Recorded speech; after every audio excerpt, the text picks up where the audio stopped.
CM Chandrababu అధ్యక్షతన సోమవారం జరిగిన ఏపీ కేబినెట్ సమావేశంలో పలు నిర్ణయాలు తీసుకున్నారు. వీర జవాన్ ముస్తాక్ అహ్మద్ కుటుంబానికి 25 లక్షల ఆర్థిక సాయంతో పాటు కుటుంబంలో ఒకరికి ప్రభుత్వ ఉద్యోగం ఇవ్వాలని కేబినెట్ నిర్ణయించింది. తాత్కాలిక సచివాలయ నిర్మాణానికి అధిక టెండర్లను కేబినెట్ ఆమోదించింది.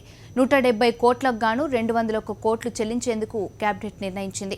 మెడికల్ ఎస్టాబ్లిష్మెంట్, అవయవ దానాలకు సంబంధించిన 2 ఆర్డినెన్స్లకు కేబినెట్ ఆమోదం తెలిపింది.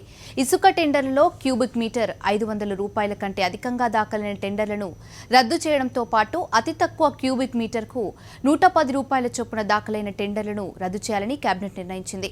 ఫెర్రో అలైస్ కంపెనీలకు రాయితీపై విద్యుత్ ఇవ్వాలని కేబినెట్ నిర్ణయం తీసుకుంది.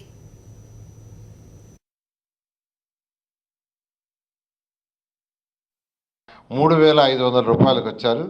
ఫైనల్గా నిన్న సీఎం గారి సమక్షంలో అది ₹3,350 ఫైనల్ అయింది.